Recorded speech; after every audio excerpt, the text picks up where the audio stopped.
नमस्कार दोस्तों, स्वागत है आप सभी का UP PSC UP triple SC news के साथ आप सभी के बीच में एक बार फिर से उपस्थित हूँ। साथ में दोस्तों अन्य महत्वपूर्ण सूचनाओं को भी यहाँ पर देखेंगे, जिसमें दोस्तों शामिल है युवा आयोग के गठन की मांग हो, रोजगार नीति लागू हो और प्रतिवर्ष उसकी समीक्षा होनी चाहिए। कोई भी भर्ती हो, परिणाम जारी हो, उसके साथ ही उसका कट ऑफ और अंक पत्र भी सार्वजनिक होना चाहिए। बहुत सारे छात्रों की शिकायत होती है कि हमारे अंक ज़्यादा होते हुए भी या तो हमें कम कम अंक मिले या फिर हमारा नाम जो है लिस्ट में नहीं आ पाया, और मार्कशीट वगैरह ये सब अगर तुरंत सार्वजनिक हो। अभी मंडी परिषद का रिजल्ट आया था यूपी ट्रिपल एससी से, या फिर लोक सेवा आयोग से पीसीएस का परिणाम आता है, जिसमें मार्कशीट नहीं होते हैं साथ में। कट ऑफ अंक वगैरह भले ही साथ में आ जाएँ कुछ भर्तियों के, लेकिन बहुत सारे आप देखेंगे लोक सेवा आयोग से ये शिकायत रहती है कि परिणाम के साथ साथ कट ऑफ अंक भी घोषित किया जाए। इसी तरह से कुछ और भी महत्वपूर्ण मांग है। एपीएस भर्ती 2022 विज्ञापन, बहुत लंबे समय से कई वर्षों से इस भर्ती के विज्ञापन का इंतजार किया जा रहा है और लोक सेवा आयोग से इस भर्ती का विज्ञापन हो, ये भी मांग की जा रही है। पीसीएस 2022 से संबंधित यहाँ पर देखेंगे कुछ अपडेट्स है कि पीसीएस संवर्ग में लेटरल एंट्री से नियुक्ति का प्रस्ताव, ये कल देखेंगे, कल की डेट में न्यूज में दिया हुआ था, लेकिन आज कुछ और दिया हुआ है, जिसमें ये स्पष्टीकरण दिया हुआ है कि ऐसा कुछ भी नहीं है, बल्कि उसमें जो पद होते हैं प्रमोशन से भरे जाते हैं और कुछ जो पद होते हैं बाकी रिक्तियों के माध्यम से भरे जाते हैं, वही प्रक्रिया अभी भी की जा रही है। एक एक करके देखेंगे यहाँ पर, जल्दी से, ज़्यादा आपका समय नहीं लिया जाएगा। वीडियो को लाइक, शेयर और साथ में चैनल को सब्सक्राइब जरूर कर लें। चलिए स्टार्ट करते हैं। लेखपाल भर्ती की तैयारी करने वाले हमारे जितने भी मित्र हैं, आप सभी से निवेदन है कि आप लेखपाल भर्ती के लिए जो भी प्रैक्टिस सेट या प्रीवियस ईयर सॉल्व पेपर करवाए जाते हैं उन्हें आप जरूर देखते रहिए। यहाँ पर भी आप देखेंगे तो आपको आई बटन में देखने को मिल सकता है, जिसमें लेखपाल भर्ती, कल हमने एक प्रीवियस ईयर 2015 का पूरा सॉल्व पेपर 100 प्रश्न करवाए थे एक साथ, तो आप यहाँ पर जाकर के इसे जरूर देख लीजिएगा। तो चलिए दोस्तों, सबसे पहले यहाँ पर देखेंगे राजस्थान में पुरानी पेंशन लागू होगी और अगले वित्त वर्ष से ये इसको जो है एक तरह से ये प्रावधान जो है प्रभावी हो जाएगा। और आगे आपको दिखाएंगे कि अब इसी की तर्ज पर बाकी प्रदेशों में, बाकी राज्यों में भी, जिसमें प्रदेश सरकार भी शामिल है उत्तर प्रदेश, इसमें भी मांग की जा रही है कि पुरानी पेंशन व्यवस्था को लागू किया जाए, क्योंकि ऐसा फर्स्ट टाइम हुआ है कि किसी राज्य ने पुरानी पेंशन व्यवस्था को लागू किया है। तो इस वजह से दोस्तों यहाँ पर जो है राज्य उत्तर प्रदेश राज्य के अंदर भी पुरानी पेंशन व्यवस्था, और इसमें कुछ और भी चीज़ें हैं जिसमें वेतन के आधी जो है पेंशन हो और तमाम उस तरह की जो पहले की पूरी व्यवस्था हो। ऐसा नहीं कि आंशिक रूप से पुरानी पेंशन व्यवस्था लागू हो, तो उसका क्या मतलब होगा।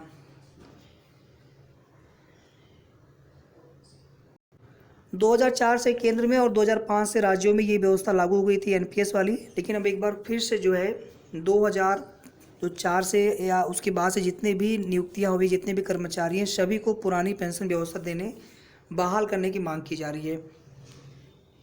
ठीक है, यहाँ पर देख सकते हैं आप सभी, और इसे जो है अपनी पहली जीत के रूप में वे सभी कर्मचारी देख रहे हैं जो कि लगातार जो है एनपीएस का, न्यू पेंशन स्कीम का विरोध कर रहे थे और ओल्ड पेंशन स्कीम की मांग की जा रही थी।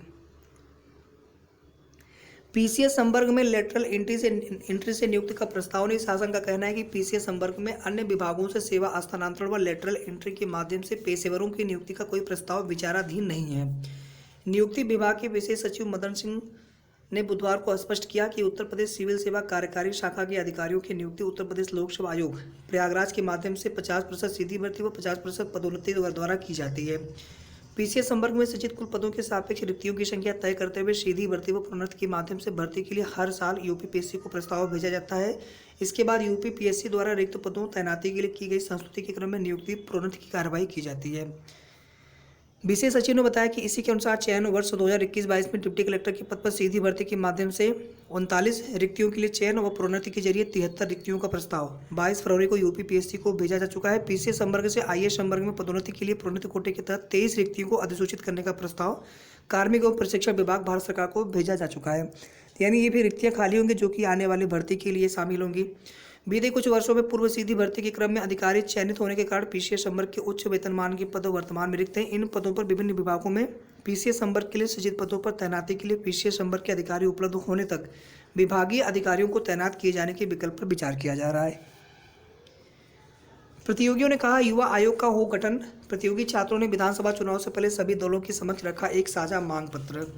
कल बैठक की गई थी और इसी के साथ आयोग के स्वरूप और कार्यप्रणाली का खाका भी प्रस्तुत किया गया। प्रतियोगी छात्रों ने विधानसभा चुनाव से पहले सभी दलों के समक्ष अपना एक साझा मांग पत्र भी प्रस्तुत किया है और ये भी बोला गया है कि युवा आयोग का गठन हो और इसको संवैधानिक दर्जा दिया जाए। सभी भर्ती बोर्ड इस आयोग के निर्णय को मानने के लिए बाध्य हों। ये होना चाहिए दोस्तों। मांग पत्र में छात्रों ने कहा कि प्रतियोगी परीक्षाओं की भर्ती नियमावली बनाई जाए।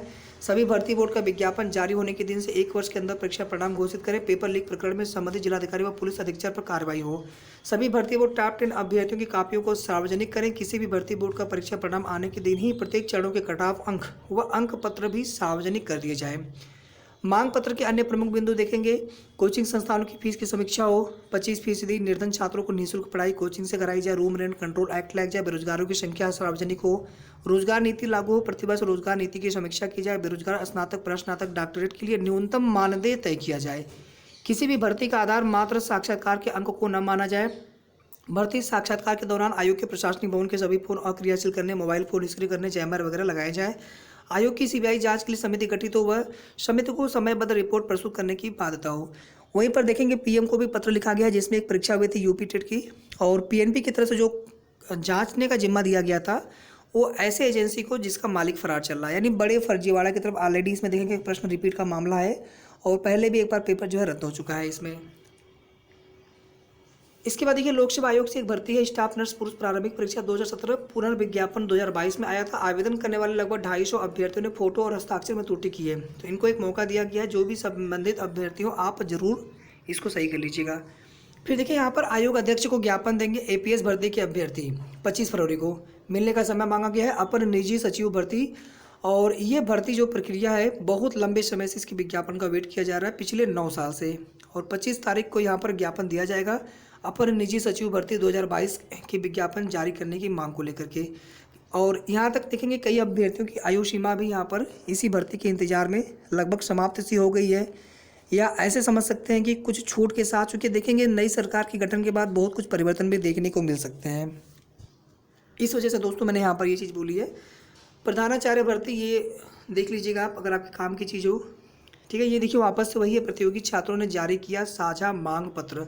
भर्ती नियमावली बनाने की समस्त भर्ती संस्थानों से जारी होने वाले विज्ञापन के दिन से 1 वर्ष के अंदर परीक्षा परिणाम घोषित करने की मांग की गई है। दोस्तों यूपी पीएससी की तो खैर जो है सो है, लेकिन यूपी ट्रिपल का अगर आप देखेंगे स्थिति इतनी खराब है कि 5-5, 6 साल पुरानी भर्तियां हैं और अभी तक कंप्लीट नहीं हो पा रही हैं। माध्यमिक बोर्ड का भी यही हाल है जो शिक्षा टीजीटी पीजीटी की भर्ती करवाते हैं। और लगभग आप देखेंगे बहुत सारे आयोग, ये लोकसेवा आयोग में थोड़ी चीज़ें ठीक है, लेकिन यहाँ पर भी देखेंगे कुछ विज्ञापन अटके पड़े हैं, कुछ भर्तियाँ अटकी पड़ी हैं। यूपी ट्रिपल एस से बहुत सारे अभी देखेंगे लोअर का रिजल्ट है, जूनियर असिस्टेंट का रिजल्ट है, आबकारी का रिजल्ट है, बहुत सारे विज्ञापन आने हैं। पीईटी करा लिया गया, विज्ञापन का था पता नहीं कोई परीक्षा हो नहीं पाई। तो ये सब इनकी कानूनी बाध्यता होनी चाहिए। मनमाने तरीके से अधिकारी काम कर रहे हैं और अगर आप उनसे पूछने जाए तो बात नहीं करते, बात करेंगे तो जवाब ऐसा होता है मानो हमारा आपका उपहास किया जा रहा हो। कोई सीरियसली नहीं लेता है। धरना प्रदर्शन होते हैं लेकिन कोई फ़र्क नहीं पड़ता। ये लोग जो है आदती हो गए हैं उस चीज़ के, बेशर्मी या कह सकते हैं कि जो कोई शर्म संकोच इंसान को अपने से जो है एक मोरलिटी होती है, नैतिकता होती है, लगभग वो सब चीज़ें देखने को नहीं मिल रही है। और इसी वजह से यहाँ पर देखेंगे कि लगातार जो छात्र है अब पूरी तरह से कानूनन जो है चीज़ें होनी चाहिए, बाध्यता होनी चाहिए कि हाँ भैया भर्ती आप समय पर पूरी करेंगे। ऐसा नहीं कि आप मनमाने तरीके से छात्रों का भविष्य के साथ खिलवाड़ करते रहें, उनके परिवार की खुशियों के साथ, परिवार की उम्मीदों के साथ आप खिलवाड़ करते रहें। तो ये कुल मिलाकर के दोस्तों आप सभी के लिए महत्वपूर्ण सूचना थी इस वीडियो के माध्यम से। आगे की जो भी ऑथेंटिक जानकारी होगी आप सभी को हमारे चैनल के माध्यम से समय समय पर सूचना मिलती रहेगी। वीडियो को पूरा देखने के लिए आप सभी का बहुत बहुत धन्यवाद। वीडियो को लाइक, शेयर और साथ में चैनल को जरूर सब्सक्राइब करके रखें।